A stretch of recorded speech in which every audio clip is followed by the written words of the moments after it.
calculating the total amount of resistance in a parallel circuit is a little bit more difficult than it is calculating total resistance in the series circuit.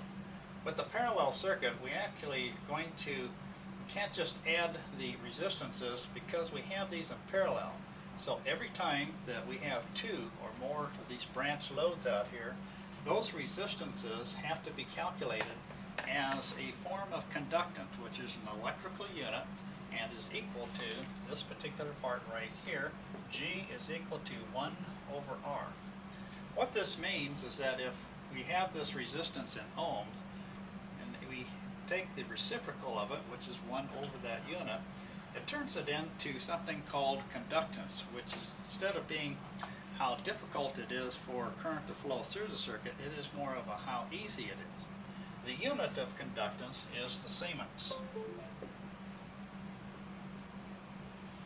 And because it's a name of a person, it actually is capitalized, just like ohm and ampere and current. Okay, now, so this part right here, what this is going to be in, and so its units, it's in Siemens. If we take the reciprocal of this particular value of conductance, it gets right back into the resistance. So, because this is the method that we have to use to calculate parallel resistance more efficiently, let's see how this actually works. I'm going to make this first resistor 10 ohms. I'm going to make this one here 20 ohms. And as we're doing the calculations, when we come up with the total amount of resistance, R sub T,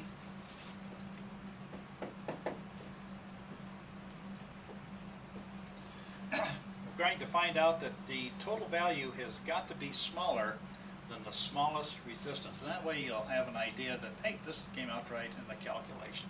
So if this is smaller than your smallest resistor, it came out right in the calculation. So let's take a look at the formula for finding parallel resistance. R sub T in a parallel circuit is equal to the reciprocal of 1 over, which is our calculation for finding conductance, plus 1 over R sub 2 plus 1 over R sub 3 and onward. Because we have two resistors, we're going to just use two values.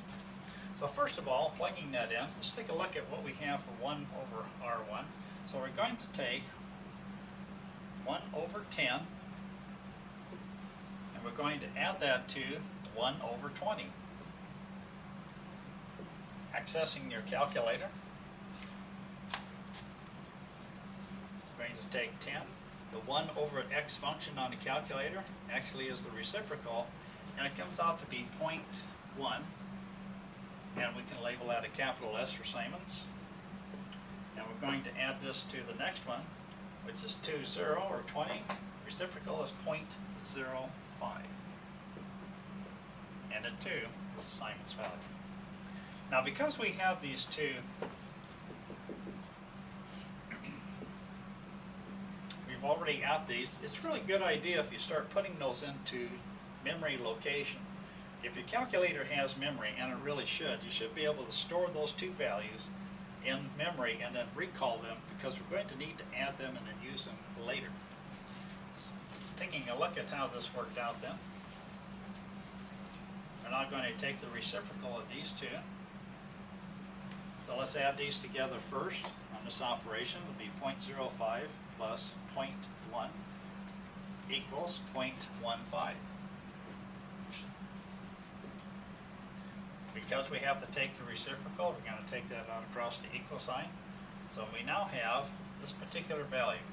We added 0.1 Siemens, we added 0.05 Siemens and Siemens, and that's now equal to the reciprocal of their sum, which is 0.15. 0.15 reciprocal is 6.6.